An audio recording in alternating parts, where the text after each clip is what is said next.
I don't hear anything. Hello? And we have Coach Montgomery on the line now. Thanks for waiting, Coach. Tulsa 1-4 overall, 0-2 in the American. Back in action last Thursday against Houston. Excuse me. Houston won the game 41-26. Tulsa back in action with another primetime game this Friday against USF at H.A. Chapman Stadium in Tulsa, 7 p.m. Eastern, 6 Central on ESPN. Thank you for joining us, Coach. If you would take a minute to tie up the game against Houston, please. And we expect to see you as you're back at home for another primetime matchup on Friday against the Bulls. Yeah, it was, I don't know that the score is really a good indicator of what the game was. I thought we did exactly what we wanted to do and needed to do for 3 quarters, and in the fourth quarter, they had an explosive run. Next drive, they get a field goal and really needed to take momentum back at that point. Thought our guys played extremely hard. I was very proud of their effort. We got to continue to keep growing and eliminating some turnover things that happened there at the end and those explosive plays. But got another very, very tough test this week. Obviously, you got South Florida coming to town, I think ranked number 23 in the nation. Extremely explosive on both sides of the ball. Got guys that can run, guys that are big and strong, that are really making plays, cause you a lot of problems on both fronts. And so we know we got our hands full. We're glad to finally be back home and looking forward to a great ball game on Friday. We'll take questions for Coach Philip Montgomery, please. *1 on your telephone keypad will put you in the queue. The operator will introduce you. And *1 for questions, please.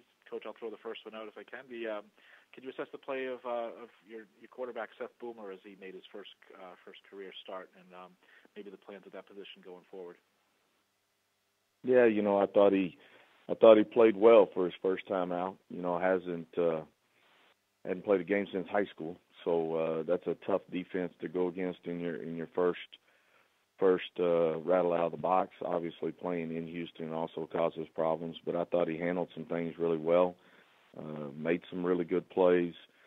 Still got a lot of growing and learning to do, but was pleased with his effort and leadership and some of the things he brought to the table.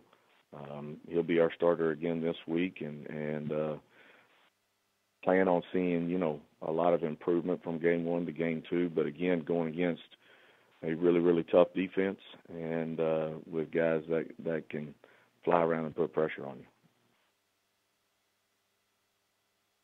Thanks. We can go to the next question, please. The next question comes from Joseph Duarte with the Houston Chronicle. Good morning, Philip. Good morning. How are you? Good, thank you. A minute ago, I was asking Coach Montgomery from East Carolina about what goes into when you prepare for if a team that has a really dominant defensive player. And I'm alluding to Ed Oliver that you just faced. And he said it's sometimes not necessarily how many guys you put on him, but the amount of time you spend prior to the game to maybe take him out or figure out things to take him out of the equation.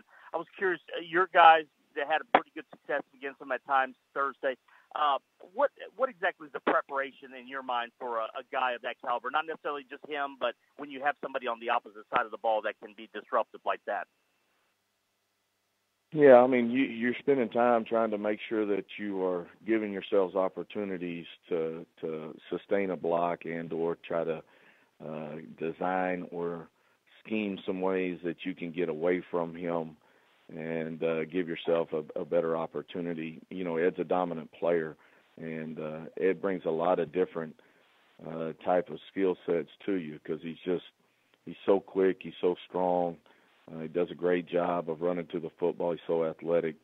So you got to do a great job of trying to, create some angles and some double teams where you feel like that you got an opportunity to kind of keep him where he's at as much as you can and try to create some runs that you can get away from him and do some things. So I think that's the same thing that you talk about as you're talking about any defensive kind of dominant player up front. You want to get away from them, run away from them, scheme away from them, and then when you are going at them, you got to make sure that you're getting a good double team and making sure that you got guys that can handle that double team. Thank you, Coach. Mm-hmm. Any further questions now for Coach Montgomery? Star 1 on your telephone keypad. Coach, appreciate you joining us, particularly on a short week here. Look forward to talking to you again next Monday.